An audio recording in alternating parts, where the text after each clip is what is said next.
You caught me rummaging through my memory box.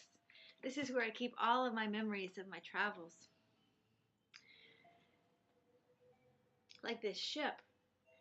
I was visiting Malaysia and the Portuguese colonies, and I bought this as a souvenir.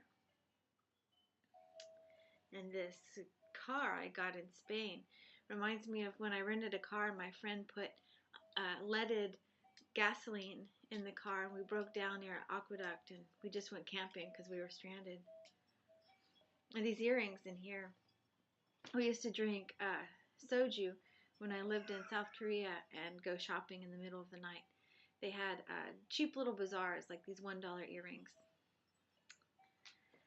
Of course, you can guess where I got this. I've been there. Some postcards of Southeast Asia. Like in Vietnam, you can go shopping in a boat, on a boat. One time I went to a show in Thailand, and I was tied up on a chair, and a monkey had to come rescue me. The monkeys could also ride tricycles and do other sort of crafts. Some Cambodian children playing in the river. Oh, this is what I want to tell you about today. As you can see, I've done a lot of traveling, but the story I want to tell you is about a time when I was stuck. So these are glass insulators. I have 3 of them, and they come in different shapes. Some of them are clear, and some of them are ceramic. These are green, and they say Hemingway on them and have a date.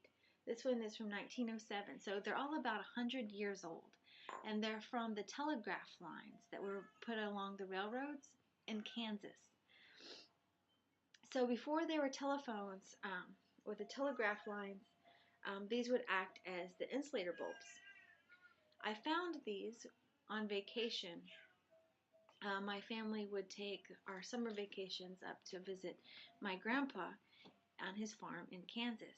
My grandpa's father was an immigrant he was Czech, and my grandpa built the farm there in central Kansas at the time when there was just mules to do the work as the harvest.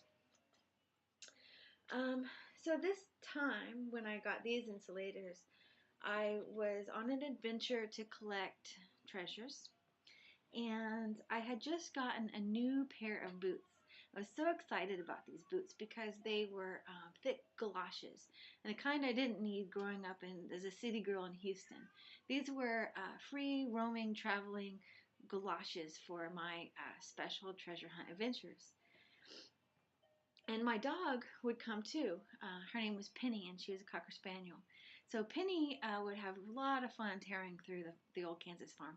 And one time she almost caught a rabbit.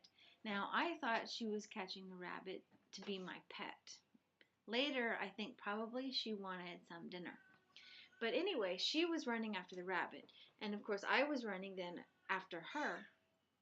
So we were both tearing across the farms, past the windmills, past the granaries, past the barns, running. And I was feeling pretty winded, but I was having a good time. I didn't care. I wasn't afraid of being lost. I was just seeing where the dog would take me. So while we were running, though, I started to slow down, and the mud started to catch my feet, and soon the mud was up to my shins. And I couldn't move. Finally, I was stuck. I tried to lift my legs. They were stuck like a suction cup inside of the mud pit. And I was scared. I called to Penny. Penny! Penny! Tell Grandpa, tell Mom, I'm stuck in the mud.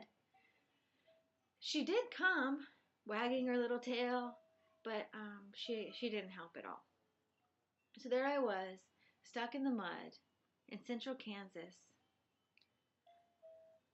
It was beautiful. I remember watching the breeze blow through the trees and watching the sun start to finally go down.